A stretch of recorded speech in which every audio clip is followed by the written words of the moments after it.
Hello and welcome to the Wrestling Group. I'm your host for today's video, Matty, and for today it is going to be my AAA versus WWE Worlds Collide predictions. This has been, I've got to say, it's an exciting card. I feel like I'm more excited for this card than I am for the Money in the Bank. I'm always a fan of the World Collides. They've always been good. Obviously, the previous ones we had was NXT versus NXT UK. We had WWE versus NXT. Hopefully soon we're gonna get TNA versus WWE. That'll be another good one. I think we've had some other ones too, but I can't really think of them. I think it's like cruiserweights as well. I think we had 205 Live versus NXT. I think we had as well. But either way, I've always been a fan of them. They've always been good. So I'm hoping we're down for another good one. I'm not familiar with, I've got to say, any of the AAA wrestlers other than Vikingo. I've seen obviously some of his stuff, but anyone else I think that's a come over, I have no idea who they are. So I'm in for a really surprise going in myself. So with all that said, remember to like this video, subscribe to be notified when we upload more, and comment below on who you think is going to win in this Worlds Collide AAA versus WWE.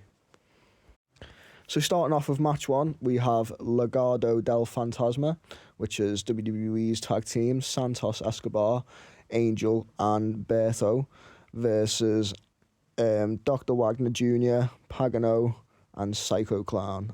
I'd excuse if I say any of these names wrong. I mean, Psycho Clown's a bit easy, but I don't know if it's Pagano or Paganu or something. But yeah, again, as I say, not familiar with the three AAA guys.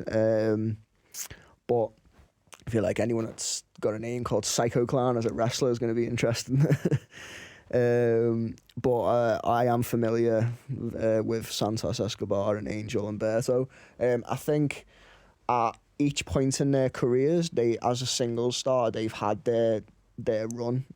So obviously Santos Escobar did really well in NXT, and then since he's come up, he's just kind of been mid-card and just like in a faction that like no one really pays attention to much. It's not like they don't have the star quality in them to have good matches, because like Angel Garza, when he was in his good run was in NXT as well, when he was fighting for the cruiserweight title himself, and he got really over really quickly. I really enjoyed his earlier work as well before he got brought up. And Humberto, when he was Humberto Calrio, I think his name was, I think it was during the pandemic era, I think it was around that time when he started getting his push a little bit and people were really into him. But then I think he got injured and then didn't come back for like a year or something, and then everyone had just like not really cared at that point anymore, because there was other people doing the kind of style that he was doing again. But as a tag team, they've had some good tag matches in the past on SmackDown. When they were doing the tour in England, I'm sure they had a tag team match. I think it was for the tag titles, or if it was like one of the four-way matches. They had really good matches anyway. They work well as a tag team. I don't think they've had many 6-man tag matches as a faction, so yeah, fair enough. I mean, I think this will be the opening match too. Obviously just a good way to get the night going.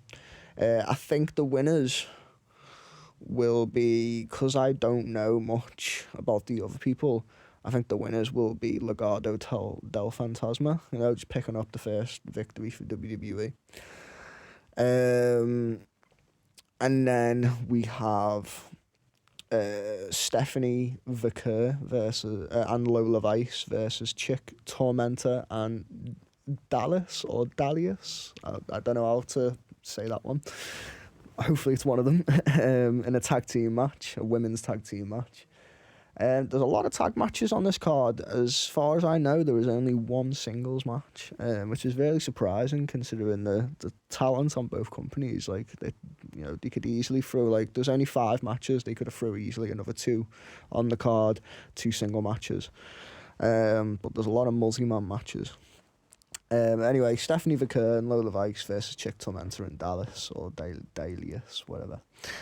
I'm a fan of Stephanie Vicker all the way. Lola Vice isn't terrible. She's over on NXT. She does well for what she does. The crowd enjoy her. She's not terrible.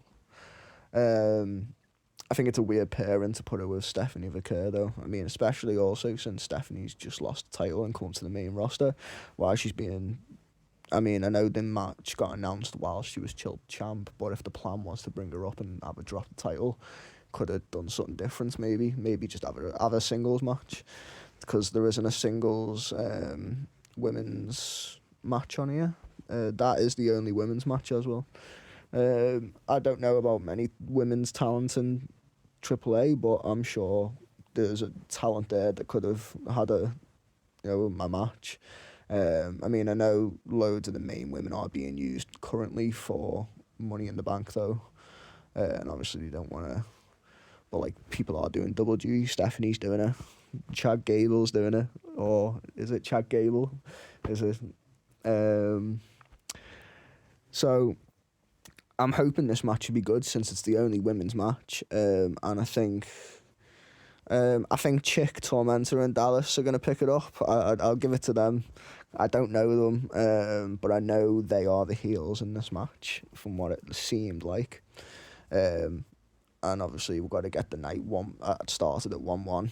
I feel like it can't just be like a clean sweep, because WWE have to win some of these matches, but so the AAA as well. So the next match we have is Latino World Order, which is Dragon Lee and Cruz del Toro, and they'll be teaming with Lince Dorado, who recently got signed again by the WWE earlier on this year as a trainer and doing stuff backstage. I didn't know this until the other day when he got announced in the match, and I was like, I thought he got fired, because I know he used to be part of the Lucha Party with Kalisto and I can't remember the other guy's name. But I'm pretty sure they all got released at the same time-ish. But yeah, he recently got re-signed again this year. I'm assuming that was probably because they already knew they were going to do the AAA partnership, and they wanted to get someone in to maybe be able to represent them in the backstage area politics for them. And they'll be facing Octagon Jr., Aerostar, and Mr. Iguana. Now, I saw these 3 on NXT recently, and they look... That Mr. Iguana looks like he'd suit perfectly in WWE, apparently.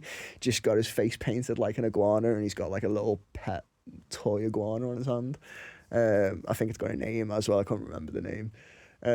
But yeah, I don't know about this match. As I say again, I don't know any of the three people on the team, so I'm assuming this is just going to be pure high flying match. Like, they've got a bunch of people in there that is just like pretty much high flying ability constantly throughout the match. I don't know about the Mr. Iguana guy.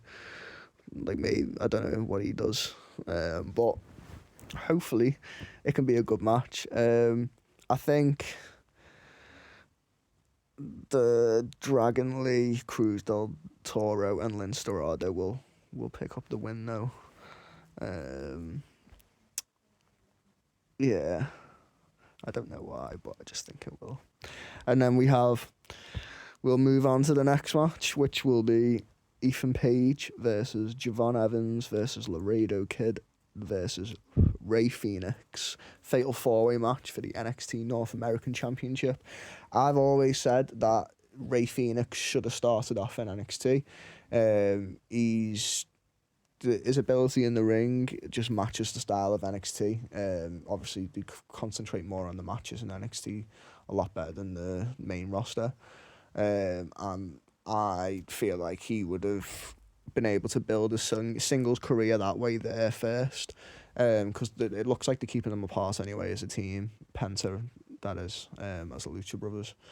And if they're doing that, yeah, I feel like he should have started off in NXT, had a singles run, maybe won the NXT World Title, and then come up to the main roster, and then maybe joined in as Lucha Brothers.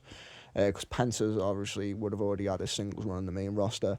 I mean, he could have still kept them apart, but obviously we don't want to make people wait too long to see that tag team, because they obviously are one of the best tag teams. And I mean, Ethan Page, I'm a fan of him. So, like, ever since, I didn't see much of his stuff before NXT, but I enjoy him. I enjoy his work in the ring. I enjoy his work on the mic and his character. I think he's good at what he does, and I think he'll thrive on the main roster. I think he'll do really well. Hopefully, he just doesn't get thrown in like just any faction or some crap like that, and actually do something with him. Maybe like throw like the US title on him or something. Like maybe make a better US title first though. Javon Evans, yeah, young upcomer, NXT. He's, as he says, he's very bouncy. He's all right. We'll move on. Laredo Kid, I haven't seen any of his work in AAA, but I have heard of him before. He's the only one that really is that familiar other than Vikingo. He's the only one that really stands out in this. But again, I haven't seen his work. But you know, I feel like this match will probably be one of the best matches of the night. Hopefully, anyway. And obviously it's a fatal 4-way for the NXT title, well, the North American title. And I think this match will be absolutely, yeah, if not, it'll be match of the night. Or, well, to be fair, it's going to be hard because the next match is a match I'm really looking forward to.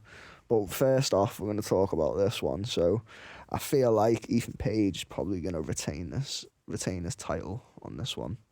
Walk away with the NXT North American Championship to carry on his rivalry with Ricky Saints whenever he comes back from his injury. I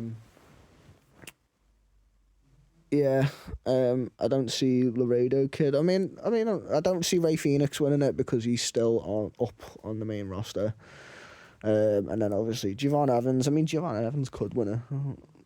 He hasn't won a title yet in NXT. That'd be a good surprise. Maybe that's why they threw it on Ethan Page, because he didn't want Ricky Saints to just drop it to just anyone.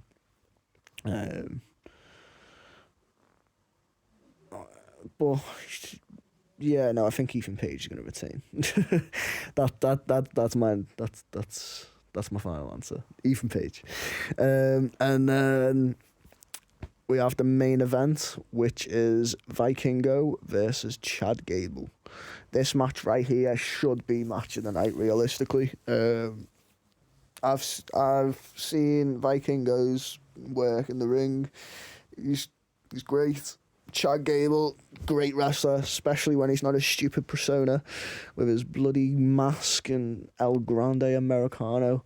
Hater. I can't wait for him to stop doing it. But at least this is Chad Gable and not El Grande Americano. Otherwise, I feel like that would just be ridiculous. But then we can't win, though, because then I feel like I want Chad Gable also in the Money in the Bank ladder match, too.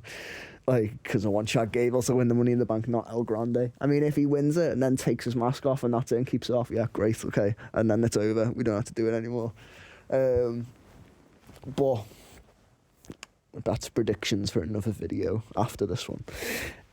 And this is for the AAA Mega Championship, so it's the AAA World Title. And Vikingo's got to retain here. Gable can't win it, unfortunately. He's going to be maybe Mr. Money in the Bank, who knows. But yeah, I think this match will be absolutely star quality. This match, this is the one I'm excited for the most. And again, surprisingly, that it is the only singles match on the card. A lot of multi-man matches, and then again, there's only one women's match, which is surprising, and it's a tag match. That makes no sense either. But I mean, but even still, I'm happy to see Stephanie Vickers on the card because she's boss. One of my favourite women's wrestlers at the moment. Anyway, yeah, I think... Yeah, Vikingo is going to retain his title and walk away. And then hopefully maybe we'll see him in the WWE at some point. Maybe fighting on NXT or making an appearance in the Royal Rumble. Probably next year. Probably will show up next year in the Royal Rumble, to be honest. Right, yeah, guys, so that is my predictions for tonight's Worlds Collide. Remember, if you're watching in the UK, it starts at 8 p.m. And it's on YouTube, so make sure you watch it there because it's not on Netflix. There's probably going to be a lot of adverts as well because it's YouTube. Great. Like Saturday Night Live, oh my God, so many adverts.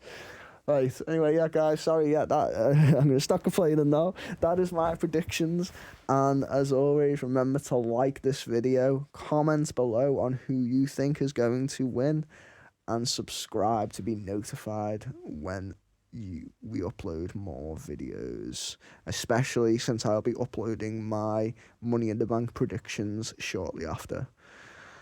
So, thank you very much for listening, guys. Peace out.